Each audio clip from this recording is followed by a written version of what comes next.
پاک گرزن education system Nankana صاحب کے عزیز طلباء و طالبات، السلام علیکم۔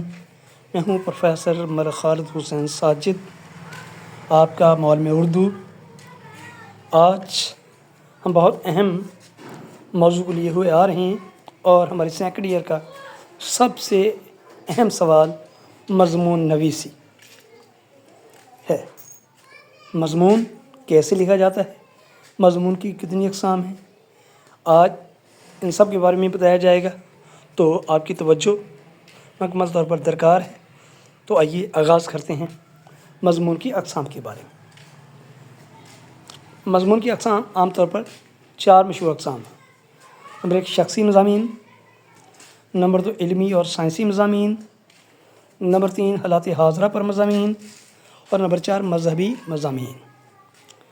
شخصی مضامین میں ہمارے سامنے جیسے آ سکتا ہے نبی اکرم صلی اللہ علیہ وسلم کی سیرت پر مضمون آ سکتا ہے، میری پسندیدہ شخصیت پر مضمون آ سکتا ہے، علامہ اقبال کی شخصیت پر مضمون آ سکتا ہے۔ تو یہ شخصی مضامین کہلائیں گے۔ اس میں ایک خاص ترتیب اور سیکوینس رکھنا پڑتا ہے، یعنی سب سے پہلے ہمیں تھوڑا سا بیک گراؤنڈ پیش کرنی ہوتی ہے، پھر ہمیں اس کی پیدائش کا ذکر کرنا ہوتا ہے، پھر بچپن کا، پھر لڑکپن کا، پھر جوانی کا، پھر تعلیمی مراحل کا سارے کا تذکرہ کرتے ہوئے پھر ان کے کارناموں کا ذکر کرنا ہوتا ہے، اور اسی سلسلے کو بڑھاتے ہوئے ہم نے ٹل دا اینڈ ان کی ڈیتھ تک جانا ہوتا ہے، یہ ان کی وفات تک جانا ہوتا ہے۔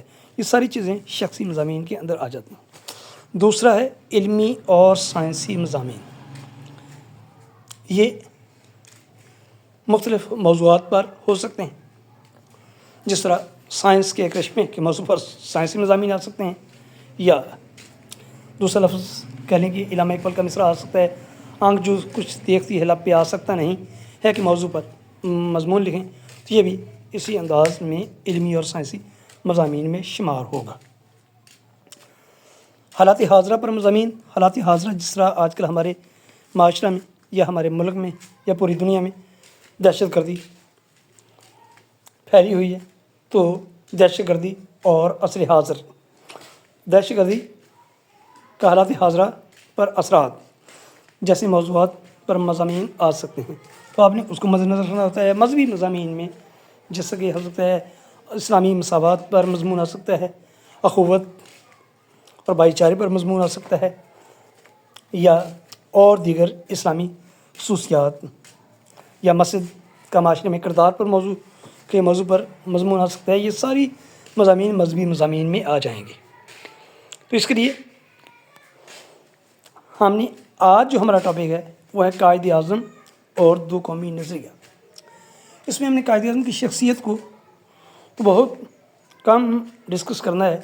ہاں، ہم نے قائد اعظم کی سوچ، قائد اعظم کے فرمودات کی روشنی میں ہم نے بتانا ہے کہ قائد اعظم محمد علی جناح 2 قومی نظریہ کی کس قدر حامی تھے۔ سب سے پہلے ہم نے یہ بتانا ہے کہ نظریہ کیا ہوتا ہے۔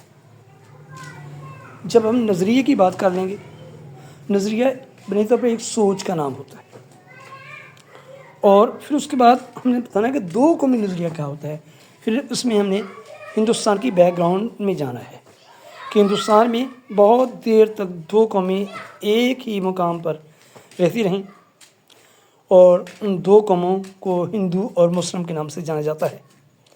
بہت دیر تک اکٹھے رہنے کے باوجود دونوں قومیں آپس میں مل جل نہ سکیں، ان کی اقدار الگ تھی، ان کے ہیروز الگ تھے، ان کی معاشرت الگ تھی، ان کے رہنے سہنے کا طریقہ الگ تھا، بس ہر چیز جدا تھی، جس کی یہی وجہ تھی کہ یہ قومیں 1000 سال قریباً اکٹھا رہنے کے باوجود آپس میں مل نہ سکیں۔ ساری چیزوں کو مد نظر رکھتے ہوئے ہم نے اس میں ڈسکس کرنا ہے قائد اعظم محمد علی جناح 2 قومی نظریہ کے کس قدر حامی تھے، اور قائد اعظم محمد علی جناح نے 2 قومی نظریے کو مد نظر رکھتے ہوئے کس طرح اپنے فرامین میں اس بات کی وضاحت کی۔ تو مضمون کے لیے ہم نے سب سے پہلے ابتدائی شعر دینا ہوتا ہے۔ کوئی بھی مضمون آ جائے تو اس کے ابتدا میں یہ شعر دیا جا سکتا ہے: جو درد دل بخیرو صفحہ کرتاس پر ساجد، کوئی تقریر ٹھہرے تو کوئی مضمون ہو جائے، یہ ابتدائی شعر کہلاتا ہے، جو ہر مضمون چاہے اس کا ٹاپک کوئی بھی ہو آپ یہاں لگا سکتے ہیں۔ اس کے بعد آپ نے مضمون کی بیس کی طرف جانا ہوتا ہے، مضمون کو پھیلانا ہوتا ہے، مضمون کو پیراگراف کی شکل میں لکھنا ہوتا ہے۔ مضمون کو پیراگراف کی شکل میں لکھتے لکھتے جیسے ہی آپ کا ایک پیراگراف ختم ہوتا ہے تو آپ نے اس سے متعلقہ حوالہ جات کا اہتمام کرنا ہوتا ہے۔ وہ حوالہ جات 10 صورتوں میں ہو سکتے ہیں، قرآن کی آیت مع ترجمہ ہو سکتی ہے، حدیث نبوی ہو سکتی ہے، مشاہیر اسلام کے اقوال ہو سکتے ہیں جیسے مولانا روم کا ہے، اور مشاہیر عالم جس طرح شیکسپیئر کا ہے کو لکھا جا سکتا ہے۔ ضرب الامثال ہیں اور محاورات ہیں، یہ 5 قسم کے حوالے دیے جا سکتے ہیں۔ نمبر 1 قرآنی آیت، نمبر 2 حدیث نبوی، نمبر 3 مشاہیر اسلام یا مشاہیر عالم، نمبر 4 ضرب الامثال اور محاورات۔ اس کے مطابق ہی ہم نے مضمون کو آگے بڑھانا ہوتا ہے۔ ایک مضمون کو لکھنے کے لیے آپ نے کم و بیش 12 سے 15 حوالے ابتدائی صورت میں دینے ہوتے ہیں، اور جب آپ سالانہ پیپر میں یہی مضمون رپیٹ کر رہے ہوتے ہیں تو آپ کے حوالوں کی تعداد 15 سے 18 ہونی چاہیے، اور آپ کے پیجز کی تعداد 8 سے 10 ہونی چاہیے، تب جا کر آپ کو بہترین مطلوبہ نمبر مل پائیں گے۔ تو ہمارا جو ٹاپک ہے وہ ہمارے سامنے ہے، قائد اعظم اور 2 قومی نظریہ۔ قائد اعظم کے فرامین کو ہم نے مد نظر رکھنا ہے، 2 قومی نظریہ کی ڈیٹیل کے ساتھ ہم نے تعریف کرنی ہے، اور پھر ہم نے مختلف مواقع پر قائد اعظم نے کس انداز میں 2 قومی نظریہ کو ڈیفینڈ کیا اور مسلمانوں کے دفاع کے لیے استعمال کیا، یہ ساری چیزیں بیان کر دیں۔